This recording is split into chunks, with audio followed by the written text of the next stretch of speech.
The whispers of autumn. The maple trees lining the street had begun their annual transformation, their leaves turning brilliant shades of amber and crimson. I watched them from the window of the cafe, remembering how you once said autumn was like nature's final, defiant celebration before sleep. 20 years had passed since I'd last seen you, yet here, surrounded by falling leaves and the scent of cinnamon, it felt as though no time had passed at all. My name is Eleanor James. I'm a professor of literature at Westridge University now, though when you knew me, I was just Ellie, the quiet girl with big dreams and a worn copy of Pride and Prejudice always tucked under her arm. It's strange how life unfolds, isn't it? The paths we choose, or perhaps the paths that choose us. I returned to Mapleton last week to clear out my father's house after his passing. He lived a good, long life, 92 years filled with laughter and stories. I hadn't expected to stay more than a few days, but something kept me here, some invisible thread tugging at my heart. Perhaps I knew, somehow, that our paths would cross again. When I saw the flyer for your art exhibition at the community center, I felt my heart stop. Thomas Abernethy. Your name in elegant black script against cream paper. Below it, a painting of the old lighthouse, our lighthouse, where we spent countless summer evenings talking about books and dreams and the vastness of the universe. We met in our final year of high school, both of us outsiders in our own ways. You were the new student, the artist with paint-stained fingers and eyes that seemed to see beyond the surface of things. I was the bookworm, more comfortable in fictional worlds than the real one. Mrs. Harmon paired us together for the senior literature project, and I remember how terrified I was, not because you intimidated me, but because something about you made my carefully constructed walls begin to crumble. Wuthering Heights, you said, when we were assigned our novel. A story about what happens when people let pride stand in the way of love. You looked at me then, really looked at me, and I felt seen for the first time in my life. We spent that spring analyzing Bronte's words by day and sharing our own by night. We'd meet at the lighthouse after dinner, watching the sun sink below the horizon as we talked about everything and nothing. You showed me how to see beauty in unexpected places, the peeling paint on an old door, the way light filtered through leaves, the silence between words. I fell in love with you slowly, then all at once, like the tide coming in, first gentle laps against the shore, then a powerful rush that swept away everything in its path. I want to paint the world, you told me one evening, your voice filled with a passion that made my breath catch. I want to capture moments that would otherwise be lost to time. And I want to write stories that make people feel less alone, I replied. You took my hand then, your fingers warm against mine. We could do it together, you know. Your words, my images. We could create something extraordinary. I believed you. God help me, I believed with every fiber of my being that we would conquer the world together, that our love was strong enough to overcome any obstacle. But life rarely follows the narratives we imagine for ourselves. The acceptance letter from Columbia arrived on a rainy Tuesday in April. Full scholarship to study literature, the opportunity one had dreamed of since I was a child. My father cried when I showed him, pride shining in his eyes. Your mother would have been so proud, he said, and I felt her absence acutely in that moment. You received your letter from the Rhode Island School of Design the same week. We were ecstatic, spinning dreams of weekend visits and holiday reunions, of building our futures while maintaining what we had found in each other. Distance is nothing when people care for each other, you said, quoting Jane Austen, and I kissed you then, believing in our invincibility. The summer after graduation stretched before us like a gift, 2 months of freedom before we would part ways to pursue our respective dreams. We spent every possible moment together, creating memories to sustain us during our separation. But then came the Whitaker Arts Fellowship. Prestigious, career-launching, and offered to only one promising young artist each year. When you showed me the letter, your hands trembling with excitement, I felt nothing but joy for you. Paris is, you whispered, as if saying it too loudly might make it disappear. They want me to study in Paris for a year before college. I forced a smile, pushing down the selfish disappointment rising in my chest. That's incredible, Tom. You have to accept. Your eyes searched mine. But what about us? What about Columbia and RASD and our plans? They'll wait, I said, with more confidence than I felt. We'll wait. This is your dream. We spent the remaining weeks in a strange limbo, trying to savor each moment while preparing to say goodbye. The night before your departure, we sat at our lighthouse until dawn, watching the stars fade from the sky. I'll write to you every day, you promised, your voice thick with emotion. And when the year is over, we'll pick up right where we left off. I nodded, unable to speak past the lump in my throat. Something told me that once you left, nothing would ever be the same again. Your letters came frequently at first, beautiful descriptions of Paris, the artists you were meeting, the techniques you were learning. I wrote back with stories of Columbia, my literature classes, the tiny apartment I shared with a music student from Seattle. But slowly, inevitably, the letters became less frequent. Your sentences grew shorter, your stories focusing more on work and less on us. I told myself it was natural, that we were both adjusting to new lives, that the Whitaker Fellowship was demanding. Then came the letter that changed everything. The Renard Gallery wanted to showcase your work. They were offering you a permanent position after the fellowship ended. Another year in Paris. This is the opportunity of a lifetime, you wrote. I can't turn it down. You didn't ask me to wait this time. I sat in my dorm room, reading and rereading those words until they blurred before my eyes. I should have been happy for you. I wanted to be happy for you.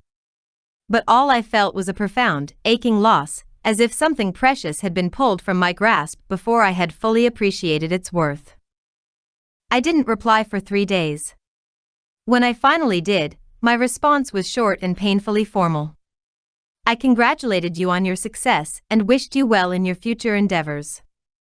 I didn't mention us or what this meant for our relationship. Neither did you in your response.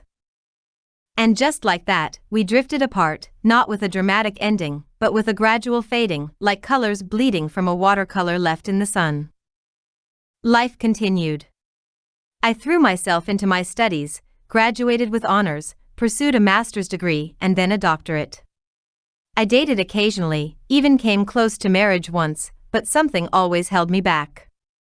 Some part of me remained anchored to the past, to the lighthouse and the boy with paint-stained fingers who had taught me to see beauty in broken things. I followed your career from afar. You became exactly what you had dreamed of becoming, an acclaimed artist whose work hung in galleries around the world. I saw your name in magazines, your face on television during interviews about your latest exhibition. You looked different, more refined, more confident, but your eyes still held that same intensity, that ability to see beyond the surface. Sometimes, late at night, I would wonder if you ever thought of me, if you ever looked at the moon and remembered how we used to sit beneath it, sharing our dreams and our hearts. But I never reached out. Pride, perhaps, or fear that you had forgotten, or worse, that you remembered but didn't care. Years passed. I built a life I was proud of, teaching literature to eager young minds, publishing scholarly articles and eventually novels of my own. I had friends, colleagues, students who looked up to me. By all measures, I had succeeded. Yet there remained a space inside me, a Thomas-shaped void that nothing else could fill. And now here I sit, 20 years later, in a cafe across from the community center where your art is on display. I've been coming here every day for a week, gathering my courage to step inside, to see your work, to potentially see you. The exhibition closes tomorrow. It's now or never. I drain my coffee cup, smooth down my dress, and cross the street. The community center is quiet on this Thursday afternoon, with only a few people wandering through the exhibition space. Your paintings line the walls, vibrant landscapes, intimate portraits, abstract explorations of light and shadow. They're breathtaking, each one a window into how you see the world. And then I turn a corner and stop dead in my tracks. It's the lighthouse. Our lighthouse. But not as it stands today, as it was 20 years ago, bathed in the golden light of a summer sunset. And sitting on the rocks beside it, a girl with long dark hair, her face turned toward the horizon, a book open in her lap. Me. It's unmistakably me. The plaque beside it reads, "Waiting for Words, 2005. 6 years after we parted ways." It took me that long to get it right. The voice comes from behind me, so familiar yet changed by time. I turn slowly, my heart hammering against my ribs, and there you are. Thomas. Your hair has touches of silver at the temples now, and fine lines fan out from the corners of your eyes, but your smile, that smile still has the power to make the world fall away. Eleanor, you say, my name a whisper on your lips. I hoped you would come. How did you know I was in town? My voice sounds strange to my own ears, distant and unsteady. Your father. Before he passed, I visited him sometimes. We talked about you. The revelation stuns me. My father never said. I asked him not to. I wasn't sure if you'd want to know. You hesitate, then gesture to the painting. This was the first in a series. There are others. You lead me to another room, and I feel the ground shift beneath my feet. The walls are covered with paintings, of me, of US, of places we went together and places I recognize from my life after you. A campus that can only be Columbia. The small bookstore where I gave my first reading. The beach in Maine where I spent summers writing my first novel. How? It's all I can manage to say. You run a hand through your hair, a gesture so achingly familiar it makes my chest hurt. I kept track of you. Your career, your books. I saw your picture in the newspaper when you won the Thornfield Literary Award. A small, sad smile crosses your face. I never stopped seeing you, Ellie. Even when I wasn't looking. I stand before a painting of two silhouettes against a sunset, clearly us, though our faces aren't visible. The title reads, What Might Have Been. Why didn't you ever reach out? I ask, the question that has lived in my heart for 20 years finally finding its way to my lips. You're quiet for a long moment, your eyes fixed on the painting. Fear. Pride. The belief that I had nothing to offer you. You turn to face me. I chose my career over you, Ellie. I convinced myself it was the right decision, that we were too young, that it wouldn't have worked anyway. But the truth is, I was afraid. Of what? Of not being enough. Of holding you back. Of loving someone more than I loved my art. Your voice breaks slightly. By the time I realized what I had lost, years had passed. You had built a life without me. What right did I have to disrupt that? I want to be angry. Part of me is angry at the years wasted, the pain endured, the what-ifs that have haunted me. But standing here, surrounded by evidence of how thoroughly I have lived in your heart despite our separation, I find that anger giving way to a deeper emotion. I used to imagine running into you, I confess.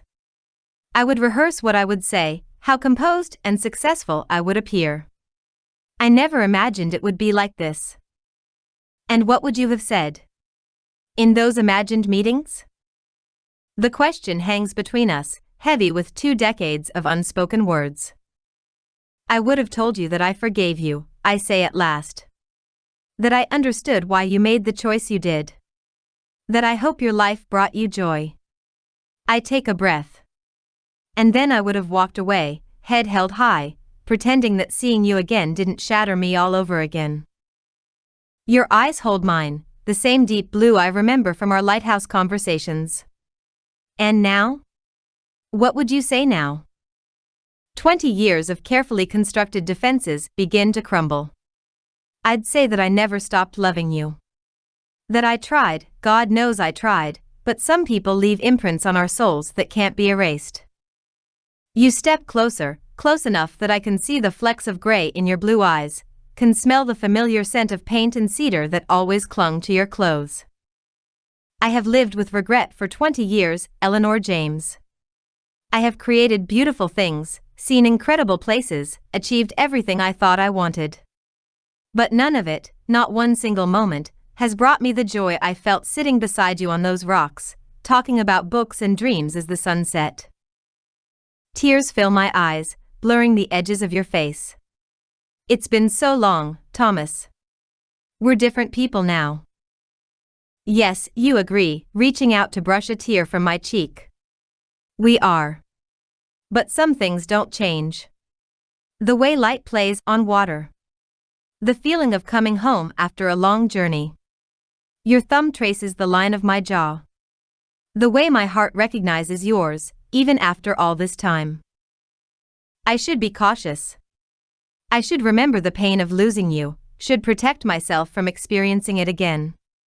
But standing here, surrounded by paintings that prove I was never truly lost to you, I find myself asking a different question: what if? What if we were given a second chance? What if the twist of fate that separated us has now brought us back together, older and wiser, better able to appreciate what we once had? I'm in town until Sunday, I hear myself say. There's a cafe across the street. Your smile, that smile that has lived in my memory for 20 years, breaks across your face like sunrise. I know it well. Best cinnamon rolls in town. Tomorrow morning? 9 o'clock? You nod, and I see in your eyes the same mixture of hope and fear that must be visible in mine. I'll be there. As I turn to leave, to give myself space to process this unexpected reunion, you call after me. Ellie. I pause, looking back at you framed by your art, by the visual diary of your love for me. I never stopped seeing beauty in unexpected places, you say softly. But nothing I've seen has ever been as beautiful as you. The maple leaves continue to fall outside the cafe window, crimson and gold against the gray sidewalk. Tomorrow, I will meet you here, and we will begin the delicate work of discovering who we have become in the years of our separation. We will share stories and memories, regrets and triumphs. We will be strangers and intimate friends all at once. I don't know what will happen. Perhaps this is merely closure, a chance to properly end what was left unfinished 2 decades ago.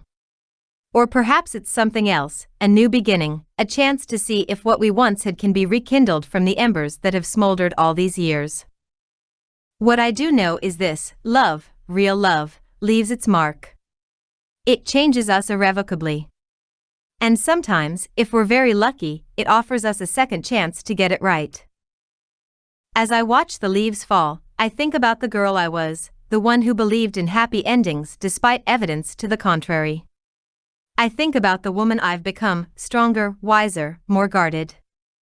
And I wonder if perhaps both versions of myself have something valuable to offer in this unexpected new chapter. The sun breaks through the clouds, casting golden light across the autumn landscape. It reminds me of evenings at the lighthouse, of promises made and broken, of dreams deferred but perhaps not abandoned. Tomorrow, I will sit across from you and take your paint-stained hands in mine. We will talk about the years that have passed and the possibilities that lie ahead. We will acknowledge the pain of our separation and the miracle of our reunion. And maybe, just maybe, we will discover that some loves are strong enough to endure even the twists of fate that once tore them apart. Time will tell. For now, I watch the falling leaves and allow myself, for the first time in 20 years, to hope.